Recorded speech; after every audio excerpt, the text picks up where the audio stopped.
any wargame, anytime. All right, everyone. It is another time for some any war game, anytime. It's me and Sam today.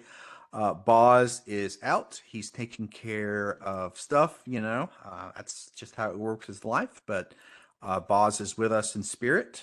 But Sam, how you doing, man? Doing pretty good.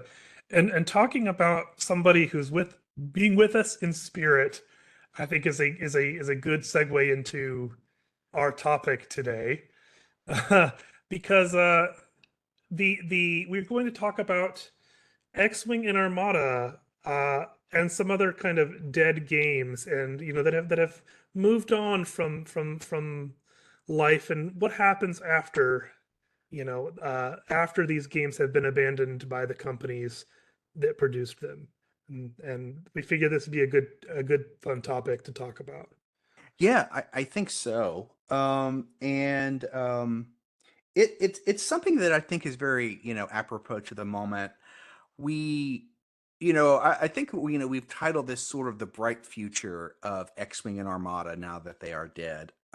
Because so for one, Sam, I think in going into this, one thing it's great that they did officially kill these games, and that to me is wonderful. It's really great that they did just kill these games. Yeah, There is, as opposed to saying like, oh, we might do something with it later, or we might print a couple other things every couple years. But once they've actually officially left it, that means that it opens the door uh, for the community to kind of step in and actually do things. yeah, I think this is actually a very. It goes back into it. It's actually a lot of people are worried about the future, but actually, this is a really good thing that their parent company did because they really are freeing up the community. We know we can talk about several games, maybe something like War Machine or others that they just sort of hobble along for years and years and years, and they're in this sort of odd state where the community can't sort of take over because the company, in other words, the company they just sort of hobble along for a long time. Um, I think this is a really good thing at the end of the day that X-Wing and Armada have been quote killed because it really opens up what we're calling sort of a bright future. And we're going to talk about, so one, we're going to get into real quick about maybe why. Yeah, what happened for Right. people who are not familiar with kind of Yeah. how this works in the technical terms, you know, uh certainly not the first game to quote unquote die and be abandoned by their producers. And it happens when they're not, when these companies they have a bottom line when they're not making money with the games, and uh they drop them. But it's a pretty dramatic change for X-Wing and Armada, because X-Wing especially was again, like, as some people know, when it first came out in its first couple of years, it was huge. It was even kind of rivaling GW in terms of its sales. Uh, really huge impact in the wargaming community, in the miniature gaming community. Had a unique kind of mechanic. It had A great IP. I mean, yeah, Star Wars. it's probably the most recognizable IP of all time.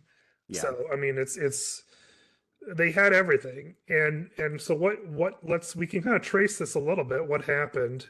you know and this happens to other companies and continues to happen, is if your game is profitable because you have to sell models, right? What happens when the people who play your game have bought all the models and you don't have anything more to sell them? Oh, well, we have to make new models to sell them. I mean, how are we going to get them to buy the new models? Well, we're going to make them better than the old models. Or we're going to change the rules so that the old models are worse. Uh, and this happens to come to games that are that come that where the companies are driven by that kind of model. Yeah. It is a sign of a quote living game. And I think that's something that we're going to talk about. So, yeah. So let's just, Yeah, I think you, Sam, I don't think we need to harp on it too much. I think, Sam, and we all know the story. Hmm. It's all true, right?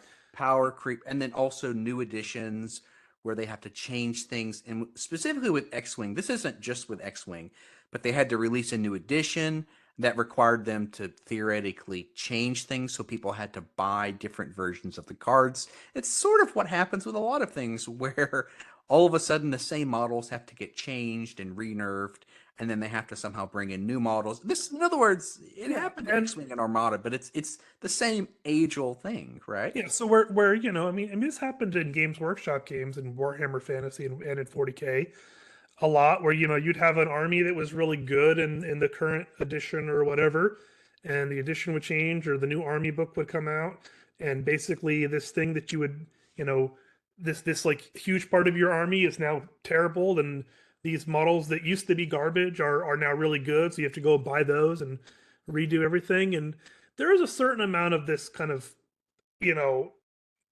that's okay in a company, right? I mean, you you want to make the game kind of fresh and interesting and keep things kind of uh keep people motivated to keep playing, but oftentimes, but you don't want to like you know you can easily fall into this trap of let's just make new stuff and make it better. This is easy to do that.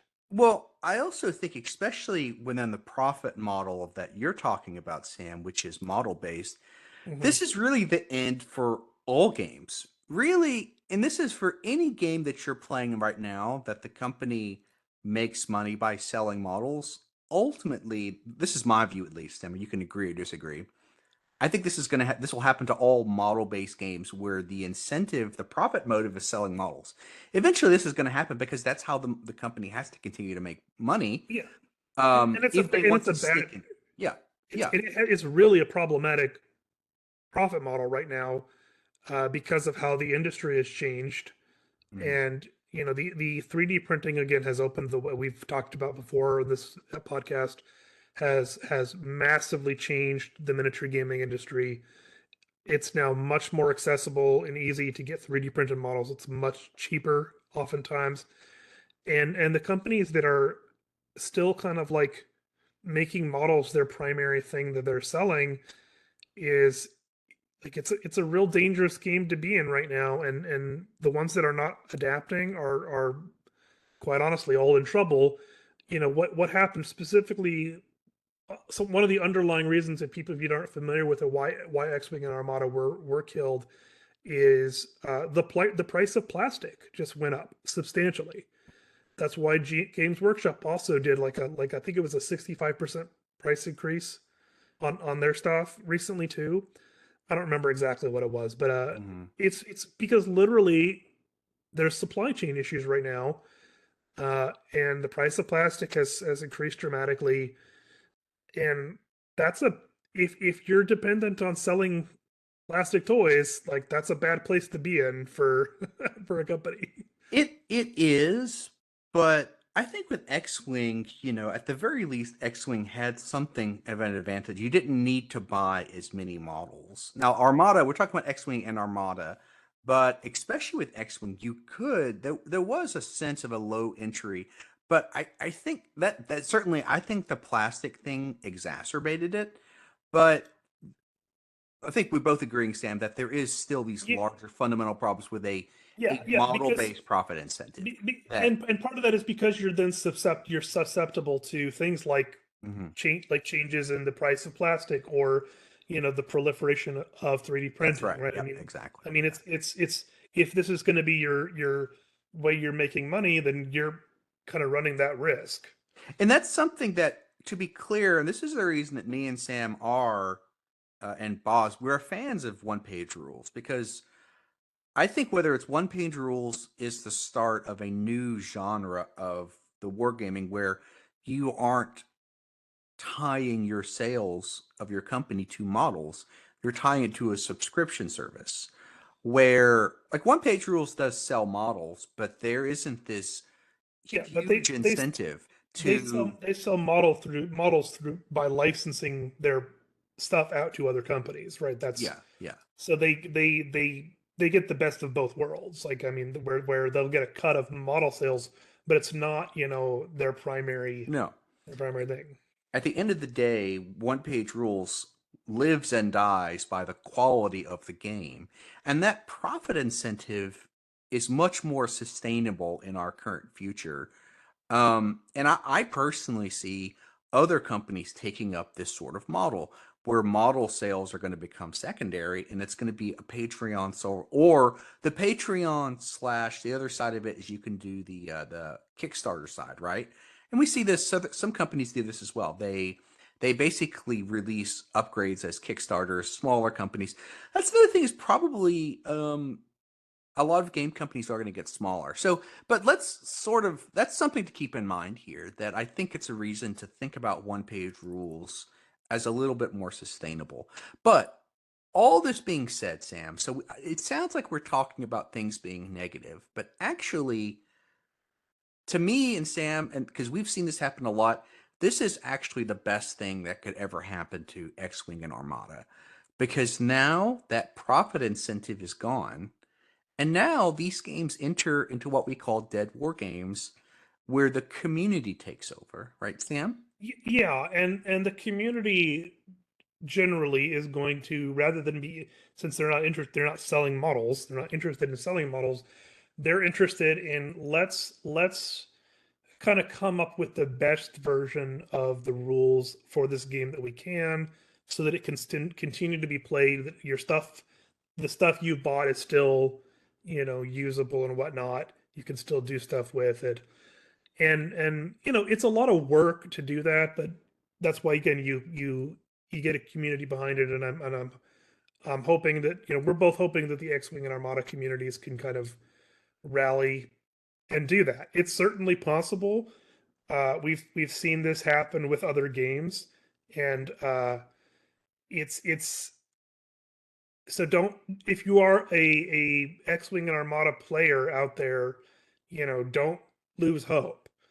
Uh, find the local communities, go online and look, and chances are already there's going to be people who are trying to like salvage things and put it together, and you can actually in the end wind up with a much better game. Oh yeah, oh yeah. Especially with the idea of, and we see this happen. We're going to go through some of these games. We'll talk about how exactly. I'm sure we've seen some.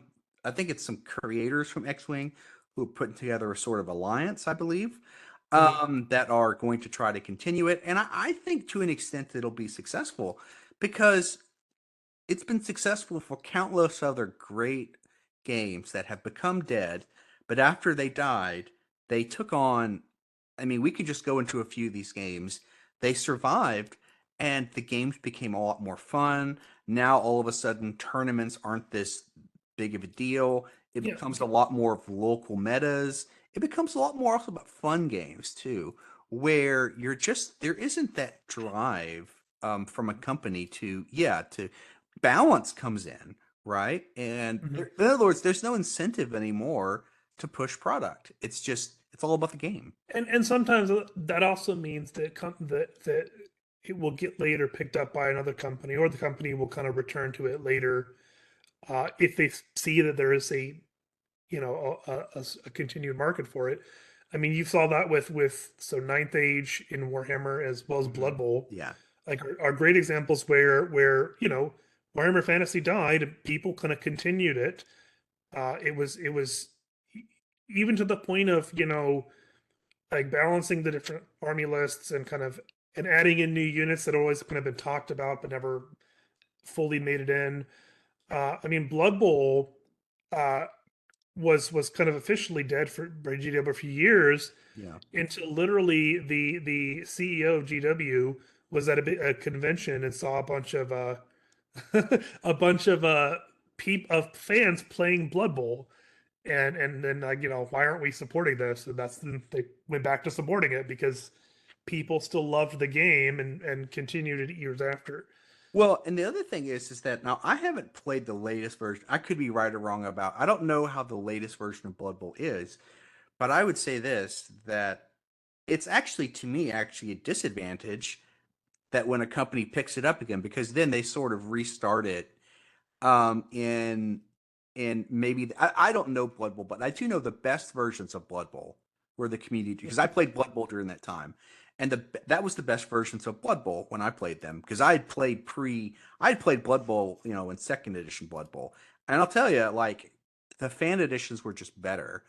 Um, but And then, for us, we don't. This is what I'm saying. I think it would be great if they never picked up X-Wing or Armada again, and it just continues to be this community. yeah, And I agree. yeah, the 3D printing community could pick it up, rules, and because they said now there is no profit incentive. So one, Blood Bowl is great. Another thing that I think dovetails in as well is sort of Ninth Age and the Old World. So to give a little background, me and Sam, while we've played X-Wing and Armada to a little extent, but we're not expert. We're a lot more familiar with the Warhammer Fantasy transition, right? One, Warhammer Fantasy was killed. And then, but they had, now me and Sam, we did go the Kings of War route. Yeah, and it's kind of the kind of community Yeah. back in the day fractured in a couple of different ways, right? The Ninth Age was much more popular in Europe. In uh, Kings of War, kind of is what the North American kind of tournament community went over to. Hmm. And so that became kind of more popular probably than the Ninth Age in America, but it's hard to say. And then some Ninth Age still actually has stayed at some 630. I know that 8th edition continued on, which was, which was into itself showing you just that the community just sort of said, yeah, we're just going to keep on playing 8th. or So they went back and played older editions too. Like older editions too. Yeah. I've seen people like, let's play a game of fourth edition Warhammer or whatever. Oh, not fourth. And Ugh. well, I was saying a number arbitrarily. Yeah, yeah. I hear It'd be sixth is the big sixth one. edition. Yeah. Sixth edition would be what I would go back to as well. Yeah. Well, it's funny because, but I would say this: Ninth Age, me and Sam, I know both of us have sort of looked around with Ninth Age, and I would say I think Ninth Age was an improvement. One, they continue to expand the armies. Like, I know something I wish they would have done in Old World is actually grab some of their Ninth Age equivalents in Warhammer Armies Project, and like brought some of these upgrades, brought some of these units into the main armies. Like, for instance, a lot of this stuff in Warhammer Armies Projects uses the the Warhammer Total War units, and brings them in, which is so cool. They're also adding in units like the Empire, like Kislev and Estalia. Like, I love that, like, the Ninth Age, this Warhammer Ninth Age continued to expand. I felt the Ninth Age rules were a little better than Eighth Edition. They sort of nerfed some of the real craziness and magic. Um, I feel it was an improvement, Sam. Don't you agree with, like, what do you think about that? Yeah, definitely. And I think also we're talking about this, we'd be kind of remiss to not talk about our at least my personal favorite quote unquote dead game, which is the game that started it all for me in miniatures was Mage Knight. Yeah, yeah. And you can pick up Mage Knight figures on the cheap usually. And I tell you what, that game holds up just as well today as it did when it first came out. Uh, it's it's a fantastic game. If you've never played Mage Knight, Hmm.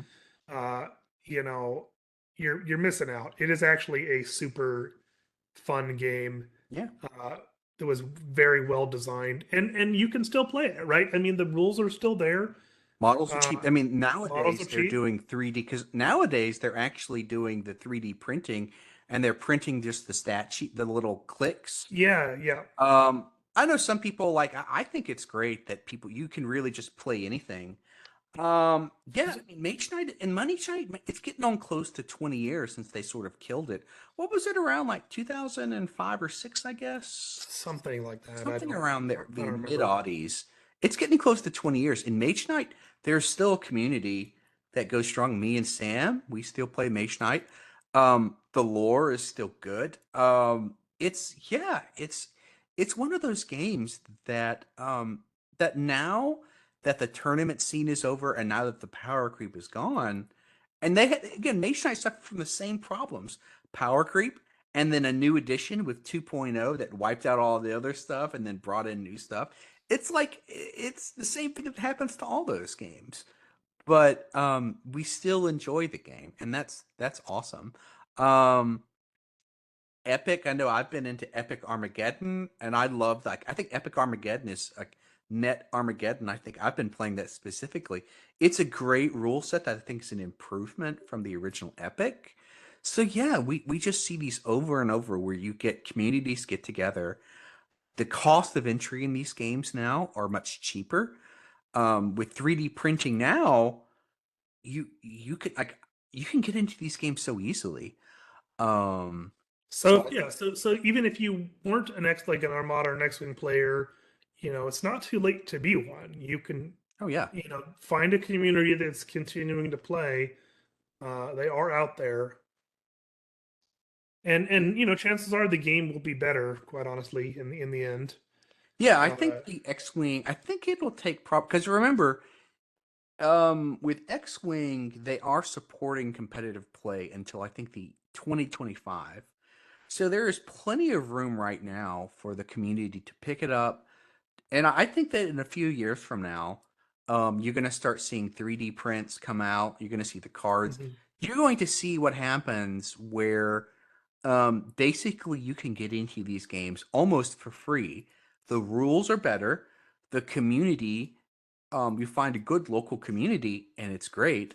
And you can really enjoy the game. You can get into the game with pennies on the dollar. The rules are going to be better. The community is going to be better. And the game is going to be so much better now.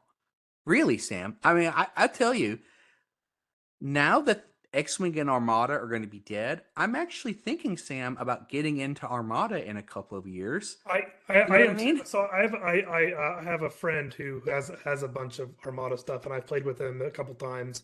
It's actually a really fun game. Hmm. You kind of have to cut out some of the craziness that happens later the rules get too complicated. But like the core of it is really fun, and I love the idea of big kind of ship fleet battles and whatnot. It's so interesting uh, to do.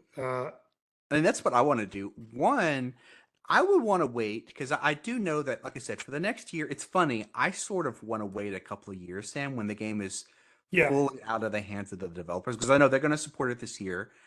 Either and one, then I want to, you pick up the whole like a bunch of models cheap on eBay. yeah, or just get them printed. And for Yeah. me, one, I can play Armada, and I can also play One Page Rules Warfleet, which is a solid little one-page rules version of the game. So and I'm all about that these days, Sam. Like models and pay more expenses. I love triple dipping. I love having the same models that I get to play multiple times, And I want to bring this back because I know we've talked about Warhammer Fantasy, Sam. So we've went from Warhammer Fantasy 8th edition, which, to be honest, wasn't that great of an edition, Sam. It just wasn't. It was To terrible. Ninth Age, which I think was an improvement. And now we went to Old World, and it's funny, like I feel almost like I like Old World, but I do feel they've sort of brought back on the high end competitive side, they have brought back some of the nonsense that again, it goes back to it. It's almost like we're back into that. We're back into that Well, same thing. again, because yeah, they need to sell the models. That's what they when they design the rules for Old World, they design it around we need to sell models. Yeah. Uh, And I and like Old World, Sam. Like I've been and the models are good. Like yeah, the and models I've are been good, playing right? Old World. I enjoy it. Yeah, I just don't want to play it competitively. I just, Yeah. yeah, yeah. So I think it does bode well. I think that for me, I think I'm getting more and more into that. I like small local gaming groups. I think that this is actually a great time. And like I said, me and Sam, I think in the next few years, we're probably going to be playing some Armada community editions. What do you think about that? I agree. I will take you up on that one. Very much so, because it's always a it was a fun game back in the day, and it was it will hopefully continue to be a fun game for years to come. Yeah, I look forward to just also seeing what the community can do with it. I think that I think they're going to come. They're going to balance. I think the game is going to be more balanced. I think they're going to come up with. They're going to revamp all the armies. So maybe there's some imbalances here. And I'm not. Me and Sam, we're not familiar with the meta. We just know we've been around long enough, Sam, that we know to see how this process plays out. we know how the process is going to play out. That I think, like I said, we we wish you guys the best. We say to the X-Wing and Armada people, make a great game. And me and Sam, we're probably going to be joining you guys in a few years. Yeah. And that kind of about wraps up what we're talking about today, folks. Yeah. So in a couple of years, Sam, where are we going to go? We're gonna be at the game store playing some Armada. That's right. We're going to go, Sam. We're gonna go where the game is good. Yeah. All right, guys. Thanks so much. And seriously, we wish you all the best. Thank you.